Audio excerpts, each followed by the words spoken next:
ನಮಸ್ಕಾರ. ಇದು ಭಾರತೀಯ ಭಾಷಾ ಸಂಸ್ಥಾನದ ಮಳಿಗೆ ಆಸ್ಪಿರಿಂಗ್ ಮೈಸೂರು ಅವರ ವಸ್ತು ಪ್ರದರ್ಶನ ಆವರಣದಲ್ಲಿ ಇದನ್ನ ಮಾಡಿದ್ದೀವಿ ನಾವು. ಏನಂತ ಹೇಳಿದ್ರೆ, ನಾವು ಭಾರತೀಯ ಭಾಷಾ ಸಂಸ್ಥೆಯಿಂದ ಭಾರತದ 22 ಶೆಡ್ಯೂಲ್ ಲ್ಯಾಂಗ್ವೇಜಸ್ ಮತ್ತೆ 99 ನಾನ್ ಶೆಡ್ಯೂಲ್ ಲ್ಯಾಂಗ್ವೇಜಸ್ ಹಾಗೂ 1369 ರೆಕಗ್ನೈಸ್ಡ್ ಲ್ಯಾಂಗ್ವೇಜಸ್ ನಾವು ರಿಸರ್ಚ್ ಅಂಡ್ ಡೆವಲಪ್ಮೆಂಟ್, ಪ್ರಮೋಷನ್ ಹಾಗೂ ಪ್ರಿಸರ್ವೇಷನ್ ನಾವು ಮಾಡ್ತಾ ಇದ್ವಿ. ಸಂರಕ್ಷಣೆ ಮತ್ತು ಅಭಿವೃದ್ಧಿ ಕೆಲಸಗಳನ್ನ ಮಾಡ್ತಾ ಇದ್ವಿ ಭಾರತೀಯ ಭಾಷಾ ಸಂಸ್ಥೆಯಲ್ಲಿ.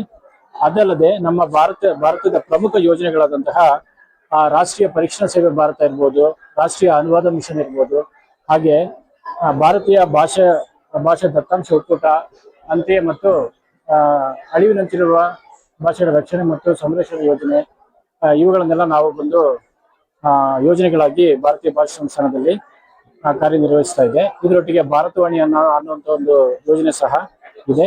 ಇದರ ಜೊತೆಗೆ ಶಾಸ್ತ್ರೀಯ ಭಾಷೆಗಳಲ್ಲಿ ಅಂತ ಹೇಳಿದ್ರೆ, ಶಾಸ್ತ್ರೀಯ ಭಾಷೆಗಳಲ್ಲಿ ನಾವು ಕೆಲಸ ಮಾಡ್ತಿರೋದ್ರಿಂದ ಶಾಸ್ತ್ರೀಯ ಕನ್ನಡ ಹಾಗೂ ಶಾಸ್ತ್ರೀಯ ಒಡಿಯಾ ಭಾಷೆ, ಶಾಸ್ತ್ರೀಯ ಮಲಯಾಳಂ ಭಾಷೆ ಹಾಗೂ ತೆಲುಗು ಭಾಷೆ, ಶಾಸ್ತ್ರೀಯ ತೆಲುಗು ಭಾಷೆಗಳಲ್ಲಿ ನಾವು ಕೆಲಸಗಳನ್ನ ಮಾಡ್ತಾ ಇದ್ದೀವಿ ಭಾರತೀಯ ಭಾಷಾ ಸಂಸ್ಥಾನದಲ್ಲಿ. ನಮ್ಮ ಭಾರತೀಯ ಭಾಷಾ ಸಂಸ್ಥಾನದ ಪ್ರಕಟಣೆಗಳ ಇದು ಪಟ್ಟಿ ಇದೆ, ಕೆಟಲಾಗ್ ಬುಕ್ ಇದು. ನಾವು 1644 ಭಾಷೆಗಳ ಬಗ್ಗೆ ಪ್ರಕಟಣೆಗಳನ್ನು ಸಹ ಮಾಡಿದ್ದೇವೆ. 644 ಪ್ರಕಟಣೆಗಳು ಭಾರತೀಯ ಭಾಷಾ ಸಂಸ್ಥೆಯಿಂದ ಆಗಿದೆ. ಅವುಗಳನ್ನೆಲ್ಲ ನಾವು ಈ ಕೆಟಲಾಗ್ ಅಲ್ಲಿ ಪ್ರಕಟಣೆ ಮಾಡಿದ್ದೀವಿ. ಇದನ್ನ ಬಂದು ಸಾರ್ವಜನಿಕರು ಸದುಪಯೋಗ ಪಡಿಸಿಕೊಳ್ಳಬೇಕಾಗಿ. ನಮಸ್ಕಾರ, ನನ್ನ ಹೆಸರು ಡಾಕ್ಟರ್ ರಾಧಾಮಣಿ, ಅಸೋಸಿಯೇಟ್ ಫೆಲೋ, ಶಾಸ್ತ್ರೀಯ ಕನ್ನಡ ಅತ್ಯುನ್ನತ ಅಧ್ಯಯನ ಕೇಂದ್ರದಲ್ಲಿ ಕಾರ್ಯನಿರ್ವಹಿಸ್ತಾ ಇದ್ದೀನಿ. ಶಾಸ್ತ್ರೀಯ ಕನ್ನಡ ಅತ್ಯುನ್ನತ ಅಧ್ಯಯನ ಕೇಂದ್ರವು ಪ್ರಾಚೀನ ಕನ್ನಡ ಪಠ್ಯಗಳ ಮೇಲೆ ಕೇಂದ್ರೀಕರಿಸಿ ಈ ಸಂಶೋಧನೆ ನಡೀತಾ ಇದೆ.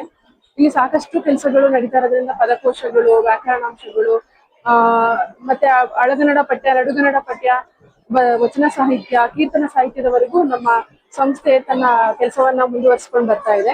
ಜನಪದ ಸಾಹಿತ್ಯ, ಆರ್ಕಿಯಾಲಜಿ ಎಲ್ಲಾ ವಿಷಯಗಳನ್ನು ಒಳಗೊಂಡಂತೆ ನಮ್ಮ ಸಂಸ್ಥೆ ಕಾರ್ಯನಿರ್ವಹಿಸ್ತಾ ಬರ್ತಾ ಇದೆ. ಈಗಾಗಲೇ 7 ಪುಸ್ತಕಗಳು ಪ್ರಕಟವಾಗಿವೆ, 22 ಪುಸ್ತಕಗಳು ಪ್ರಕಟವಾಗಬೇಕಾಗಿದೆ.